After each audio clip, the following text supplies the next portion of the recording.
Madame, Monsieur, bonsoir et bienvenue. Mon invité d'aujourd'hui est Madame la directrice générale de l'Institut français Maroc, Madame Agnès Umruzian. C'est notre invitée et elle va nous parler culture et partenariat culturel Maroc-France. Madame, très heureuse et honorée de vous recevoir. Bonjour et merci de cette invitation. On vient de vivre un événement culturel très particulier. Donc, c'est le Salon international de l'édition et du livre et la France était l'invité d'honneur. Qu'est-ce que vous pouvez nous dire et qu'est-ce que cela vous fait? Alors c'était un grand honneur, une grande fierté. Le pavillon de la France a accueilli des invités officiels éminents. Son Altesse royale, le prince héritier Moulay El Hassan, nos ministres de la Culture, le ministre Mohamed Mehdi Ben Saïd et la ministre Catherine Pégard, le ministre également de l'Éducation nationale, Mohamed Saad Berrada, et la ministre française en charge des partenariats internationaux et de la francophonie, Éléonore Carrois. Et puis notre pavillon a accueilli un public très nombreux autour d'écrivains remarquables, mais aussi d'éditeurs, de libraires qui venaient de France, mais aussi du Maroc et que nous avons réunis autour de très belles rencontres. Et notre pavillon a aussi accueilli beaucoup de jeunes qui en ont vraiment été acteurs, des jeunes qui ont animé des rencontres littéraires, par exemple avec Annie Ernaux, prix Nobel de littérature, des jeunes qui ont bénéficié du Pass Jeune, qui ont pu ainsi se voir offrir des livres dédicacés, ou bien aussi des jeunes des écoles, des écoliers, des lycéens qui ont, dans notre pavillon, lu des passages de leurs livres préférés dans le cadre d'un grand concours organisé par le ministère de l'Éducation et que nous soutenons. Donc, à quel point on peut dire, Madame, que la culture est un vrai moyen stratégique pour le rapprochement entre nos deux pays. De toute façon, on a toujours été très proches, le Maroc et la France, mais maintenant, si on prend la culture comme un véhicule. Alors la culture a tenu une place très importante pendant la visite d'État du président Emmanuel Macron à l'invitation de Sa Majesté le roi Mohamed VI. Oui. Des engagements forts ont été pris et ensuite très vite des actions concrètes ont été engagées. Une alliance française a été créée à l'Aïoun. Nos institutions, nos musées on porte de grands projets, nos grands opérateurs culturels, nos écoles de formation, les collectivités locales aussi qui sont très actives dans le champ de la culture. De toute façon, l'union fait la force. Donc, on fait tout pour la promotion du livre et de la lecture.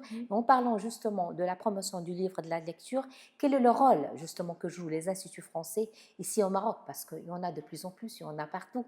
Donc, il n'y a pas une ville où il n'y a pas l'institut français, ou presque. Oui, alors c'est un institut français qui se déploie en réseau. C'est le plus grand réseau culturel français à l'international, donc présent dans 12 villes. Ce sont aussi 12 médiathèques, 9 salles de cinéma, 5 musées numériques et puis un institut français itinérant, le Bibliotobis, qui parcourt les zones rurales.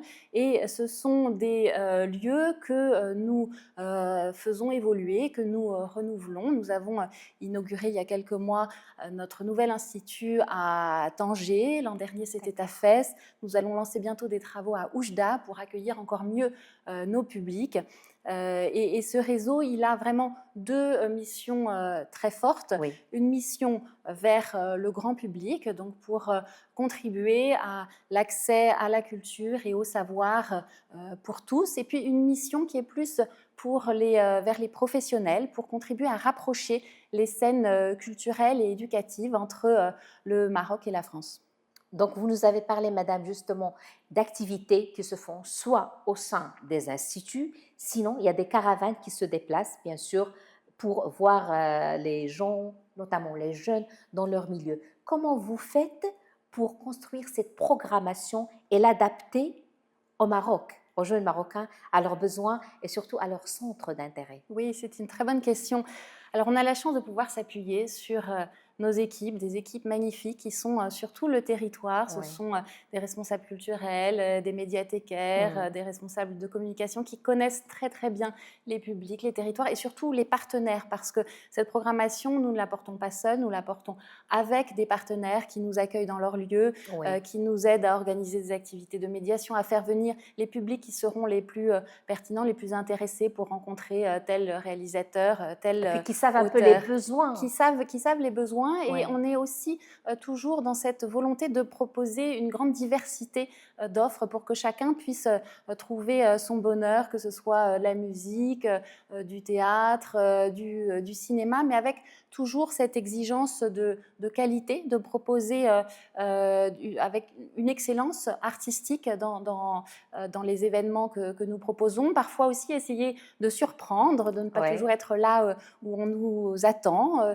d'innover. Et puis avec toujours une politique d'accessibilité, donc permettre à tous, au plus grand nombre, d'accéder à cette programmation culturelle avec des tarifs qui sont très bas Mhm. et quand ce n'est pas gratuit, et souvent nos événements sont gratuits. Et puis une politique d'accessibilité linguistique aussi pour que la langue ne soit pas un blocage. Par exemple, des D'accord. pièces de théâtre en français, nous les surtitrons en En arabe. arabe et nous avons de nombreuses actions de traduction et de communication en darija et en français. Mhm. D'ailleurs, personnellement, j'ai eu le plaisir d'assister surtout à des projections de films. Et c'est des films qui sont pas choisis n'importe comment. Donc, c'est des films un petit peu ciblés. Et il y a eu beaucoup de jeunes qui viennent des écoles de cinéma, des écoles audiovisuelles et tout. Donc, est-ce que justement ça entre dans votre politique et stratégie de communication? Bien sûr, et de pouvoir à la fois donc toucher des publics, des jeunes, mais aussi faire en sorte que nos événements contribuent à la formation. C'est derrière chaque événement, derrière notre programmation, il y a toute une politique de coopération Tout à fait. avec les écoles pour accompagner les jeunes créateurs, les jeunes réalisateurs. Et on sait combien le cinéma marocain est dynamique. Bientôt, ce sera dans quelques jours le Festival de Cannes. En Oui, France, il y a 2 films marocains qui sont marocain en compétition. sélectionnés. Oui, tout à fait. Et voilà. Mm. Donc, vous avez parlé de coopération. Justement, comment se passe la coopération entre la culture, bien sûr, le secteur culturel Maroc et le secteur culturel en France? Et par quel biais, par quel véhicule? Donc, comment ça se passe, cette coopération et cette collaboration? Alors c'est une coopération qui est très dense, qui repose à la fois sur des goûts partagés entre les publics ici au Maroc et en France. Cette année, c'était la France invitée d'honneur au Salon du Oui, Livre. L'année dernière, c'était le Maroc invité d'honneur au Salon du Livre à Paris tout avec à fait. Oui. beaucoup de publics. Donc des goûts partagés pour la littérature, pour le théâtre, pour le cinéma, aussi pour des pratiques artistiques plus récentes comme le parcours, le breaking, le rap aussi. D'accord. On accueille actuellement une tournée de la rappeuse Heurtek qui rencontre un grand succès, le rappeur Ino Casablanca Mhm.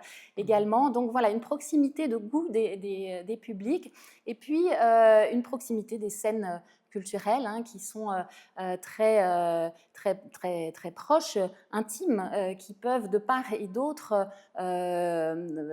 engager des coéditions, des coproductions cinématographiques, des coproductions de spectacles, et avec beaucoup de jeunes artistes engagés de part et d'autre. Et on aura d'ailleurs bientôt un nouveau rendez-vous, cette fois-ci avec le D'accord. Maroc invité d'honneur en France pour le Festival d'histoire de l'art à Fontainebleau, à côté de Paris. D'accord. De nombreux acteurs culturels marocains iront à cette Mhm. occasion au festival, rencontreront leurs partenaires en France et rencontreront un public à nouveau très nombreux. Est-ce qu'il y a déjà une date qui est fixée pour C'est cet événement? tout début juin et ce sera autour de la mode, qui est aussi un Ah secteur oui, qui rapproche beaucoup nos deux pays. ah oui, voilà, donc c'est très intéressant. Donc maintenant, on a le livre, donc on a les arts, on a le rap, on a la mode, Ouais. et je suis sûre qu'il y aura d'autres secteurs. Donc, Madame Agnès, donc vous savez, comme tout le monde aujourd'hui, que le numérique, il a envahi presque tous les secteurs, il a envahi nos maisons, nos téléphones et tout, et il y a le livre. Donc, à quel point le numérique peut être un rapport positifs ou négatifs pour promouvoir la lecture, de manière générale? Alors le numérique, bien sûr, il fait en partie concurrence, hein, on le sait, Ouais. à la lecture. Les écrans détournent souvent nos jeunes, hein, Oui, oui. de la lecture. Et en même temps, le numérique peut aussi amener d'autres pratiques, d'autres supports de lecture. Par exemple, sur notre pavillon au Salon du Livre, nous proposions des livres en réalité augmentée. Donc on peut D'accord. ainsi entrer dans une histoire qui d'abord est racontée par un objet d'un livre, mais qui permet aussi d'entrer dans une autre dimension numérique, parce que les histoires, eh bien, elles se racontent sur différents supports, sur du livre, à travers la création numérique, à travers aussi du jeu vidéo. C'est Mhm, aussi un secteur nouveau de notre coopération qui permet de raconter les histoires aussi autrement. mhm. Donc la question bien sûr qui s'impose, le numérique, est-il aujourd'hui une opportunité ou un défi? Je dirais les 2, bien sûr. Un défi, c'est certain.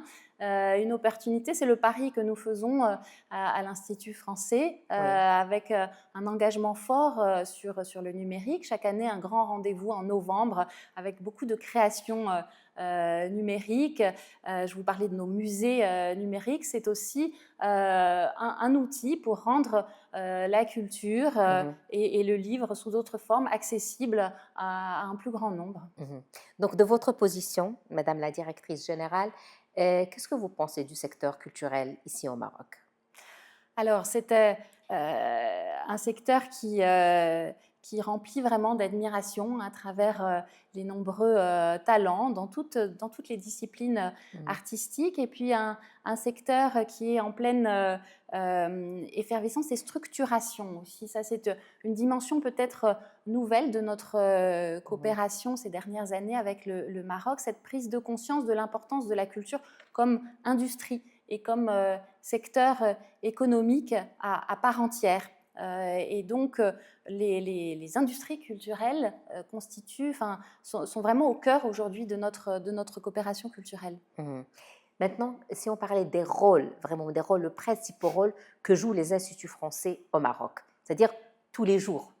Alors, il se passe beaucoup de choses. C'est tout le public que nous accueillons chaque jour Mhm, dans nos médiathèques, dans les oui, cours de langue, les jeunes étudiants aussi qui sont accompagnés par Campus France.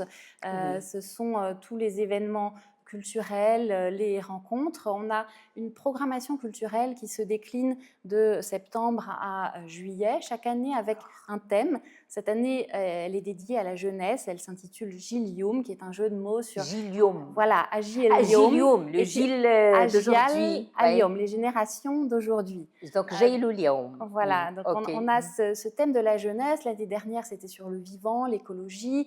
L'année précédente, c'était sur l'art et le sport. Donc on a un fil conducteur de notre programmation qui se décline ensuite dans toutes les disciplines artistiques, avec beaucoup de débats d'idées et des événements participatifs. Et comme je vous le disais, derrière ces événements pour le public, eh bien, il y a des actions de coopération pour soutenir des acteurs Mhm, culturels qu'on aura accueillis en résidence ici au Maroc, qui seront partis en France, et on va accompagner la tournée d'un concert, d'un spectacle, grâce à ce réseau et à ces 12 antennes du réseau sur l'ensemble du pays. mhm.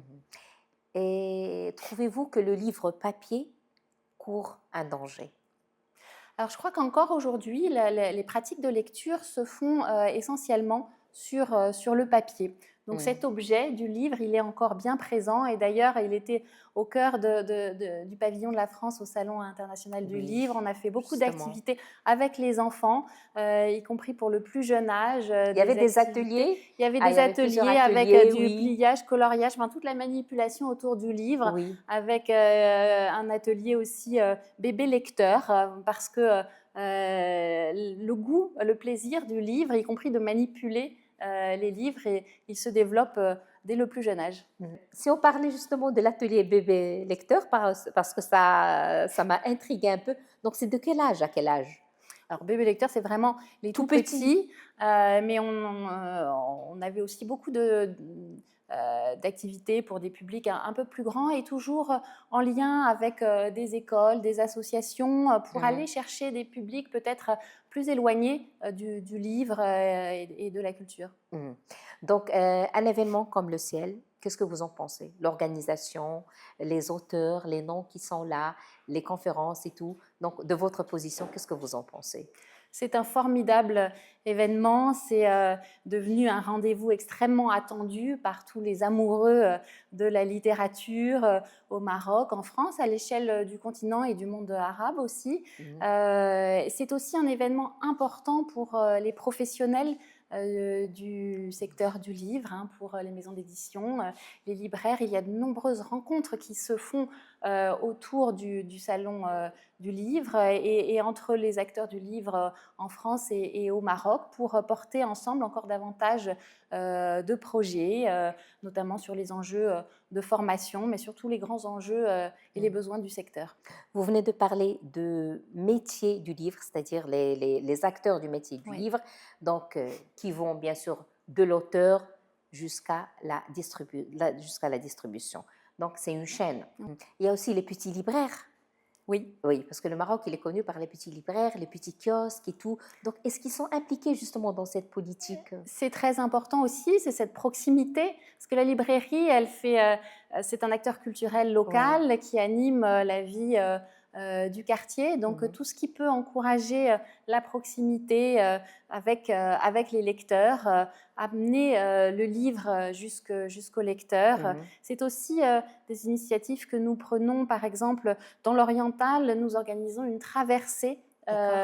une traversée des écoles avec nos équipes de la médiathèque Ah ouais. qui se déplacent Mhm. avec les livres, avec des médiateurs, des acteurs culturels pour faire voyager le livre, les livres.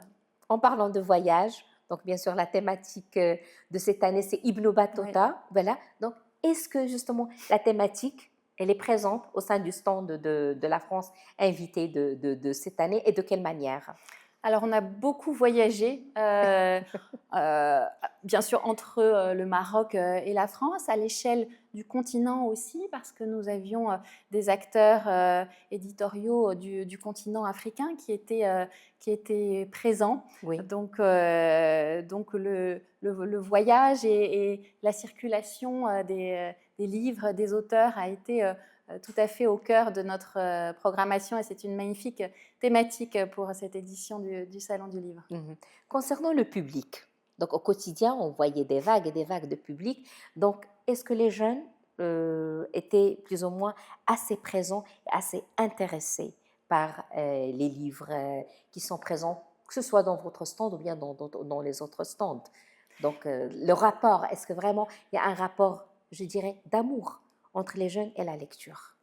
Je pense, oui. Les jeunes étaient très nombreux. Il se trouve que c'était les vacances scolaires, donc Oui, on avait heureusement, aussi oui. beaucoup de jeunes avec leurs parents. Je pense que ce qui est important et ce qu'on a essayé de transmettre, c'est vraiment ce goût, ce plaisir de la lecture. On avait parmi nous une autrice comme Morgane Moncomble, qui est une jeune autrice, la deuxième autrice la plus lue en France et D'accord. qui a toute une communauté de lecteurs qui suivent chacune des nouvelles éditions qu'elle publie dans Mhm. ses sagas. Et donc, voilà, trouver des auteurs qui sauront intéresser. Ça peut être aussi la bande dessinée. Par exemple, on a organisé un concours de bande dessinée sur D'accord. notre pavillon. C'est aussi une autre façon d'amener la jeunesse vers la lecture. Et si on parlait maintenant de la situation actuelle culturelle en France par rapport aux livres? Donc, on ne va pas faire une comparaison entre le Maroc et la France, mais si vous nous faites un constat. Je crois que les défis, les questionnements sont les mêmes qu'on connaît ici. D'ailleurs, il y a eu un Mhm. certain nombre de débats pendant le Salon du Livre sur Mhm. comment amener les jeunes à la lecture, quelles sont les pratiques de la lecture aujourd'hui, comment renforcer les actions de médiation vers Oui. le livre. Donc, on est, euh, on rencontre les mêmes les mêmes situations Un peu partout. de part et d'autre. Mhm, mhm, mhm. Donc, Madame la directrice, si on fait par exemple aujourd'hui euh, une évaluation de manière générale, est-ce que le livre est en ascension ou bien est-ce qu'il régresse? Je parle toujours en concurrence avec l'outil technologique et numérique. Je pense que le nombre de lecteurs progresse, hein, ça va avec le développement aussi, le renforcement euh, de l'éducation, l'accès plus large à la culture. Donc on Oui. est dans une dynamique qui est positive pour la culture, pour l'éducation et pour le livre également. Mais des occasions comme le Salon du Livre sont évidemment très importantes pour que les générations de lecteurs soient à l'avenir encore plus nombreuses. L'année, elle a connu plusieurs activités, bien sûr proposées, programmées par les instituts français. Est-ce qu'il y a un événement qui vous tient à cœur particulièrement et duquel vous êtes vraiment fier? Alors, il y a beaucoup de choses. Oui.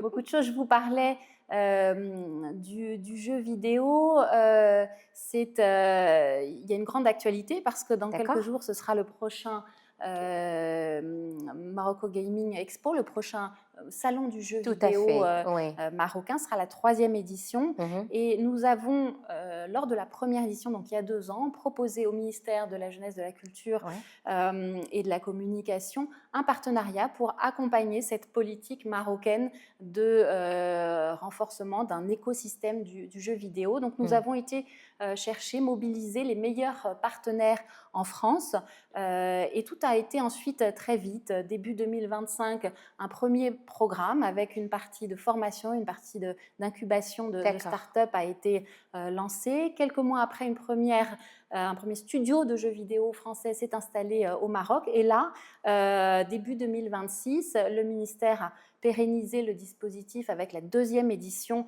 de ce programme. Donc c'est vraiment une coopération très impactante qui a été pionnière et qui est amenée à se développer dans les années à venir avec des enjeux culturels importants, de diversité culturelle, parce qu'on voit que les jeunes créateurs marocains se nourrissent beaucoup du patrimoine culturel marocain dans leurs jeux, Oui, et oui. puis des enjeux économiques, parce que c'est un secteur économique très, très important à l'échelle internationale. Mhm.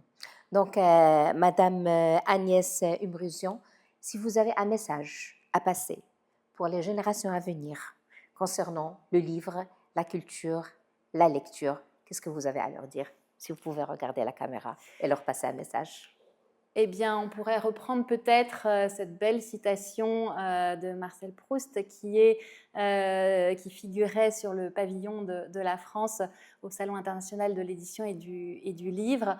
Le livre, c'est une amitié, donc c'est un encouragement à aller vers les autres, à dialoguer sur le plan culturel avec les autres, à mieux se connaître aussi. Voilà, profitons ensemble de cette amitié autour du livre. Et puis, qui lit petit lira toute sa vie. Madame, Monsieur, on est arrivé au terme de cet entretien avec Madame la directrice générale de l'Institut français Maroc. Je vous souhaite une excellente suite des programmes sur notre chaîne et je vous dis à très bientôt.